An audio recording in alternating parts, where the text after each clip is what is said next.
नमस्कार. शेतकरी हवामान अंदाज या यूट्यूब चॅनलमध्ये मी युवराज खाडे आपल्या सर्व शेतकऱ्यांची सहर्ष स्वागत करत आहे. तर शेतकरी मित्र, सध्या महाराष्ट्रात कसल्याच प्रकारे पावसाचे वातावरण नाही, परंतु जो बंगालच्या उपसागरामध्ये काल आज 13 तारखेलाच बंगाल उपसागरामध्ये एक लो प्रेशर तयार झाला होता. तो विशाखापट्टणम आणि भुवनेश्वर या भागाकडे सरकला होता. तो आता 27 तारखेला परत हा बंगालच्या उपसागराच्या टोकावर येत आहे 27 तारखेला.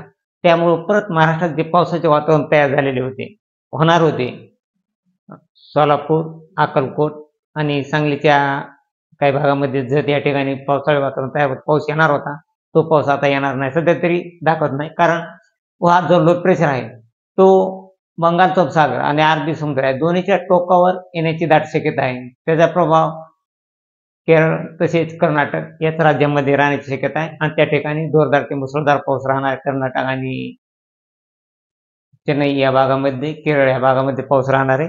आणि शेतकरी मित्र, तोपर्यंत महाराष्ट्रात जोरदार थंडी राहणार आहे. नोव्हेंबर महिन्यात ही थंडी 15 तारखेपासून थंडीचे प्रमाण जास्त राहणार आहे. आज 13 तारखेपासूनच जोरदार थंडीला सुरुवात होणार आहे आणि 15 तारखेला परत थंडीमध्ये वाढ होणार आहे.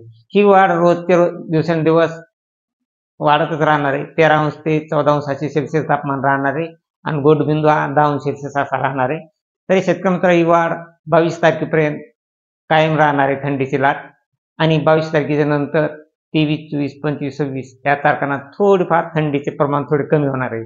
17 ते 16 आसपास थंडी राहणार आहे, म्हणजे थोडं नॉर्मल थंडी कमी होणार आहे.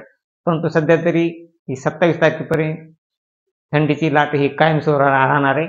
आणि फक्त थंडीमध्ये थोड्याफार प्रमाणात एखाद्या दिवसामध्ये चढ उतार फक्त होण्याची शक्यता आहे आणि ती 1 सेल्सिअसने फक्त होण्याची शक्यता आहे. आता सध्या 13 ते 15 सेल्सिअस तापमान महाराष्ट्रात आहे आणि जो पावसाचा अंदाज महाराष्ट्रात दाखवला होता तो फक्त सोलापूरच्या साईडला आणि सांगली साईडला फक्त होता. तो आता सध्या तरी नाही, म्हणजे सध्या तरी महाराष्ट्रावरती अवकाळीचे संकट होते, सध्या त्या टाळलेले आहे आणि जे परत अपडेट येईल ते आपण सांगू. परंतु सध्या तरी शेतकरी मित्र, रोजचे रोज वातावरणात सातत्याने बदल होत आहे.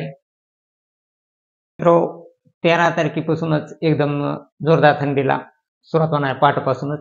आणि 14 तारखेला देखील 10 ते 11 सेल्सिअस तापमान राहणार. नाशिक, संभाजीनगर, जळगाव या भागामध्ये, तसेच नागपूर या भागामध्ये 9 ते 10 सेल्सिअस असे तापमान राहणार सकाळचे पहाटचे तापमान.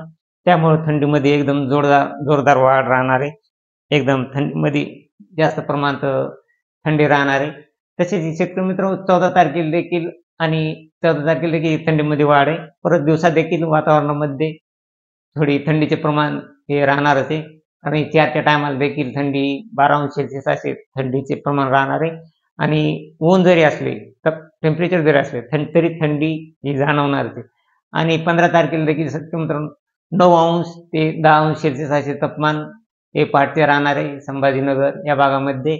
तसेच इकडे पाहिलं असता नाशिक या भागामध्ये देखील, जळगाव, नागपूर या भागामध्ये देखील थंडीचे प्रमाण 9 ते 11 सेल्सिअस असे तापमान राहणार आहे.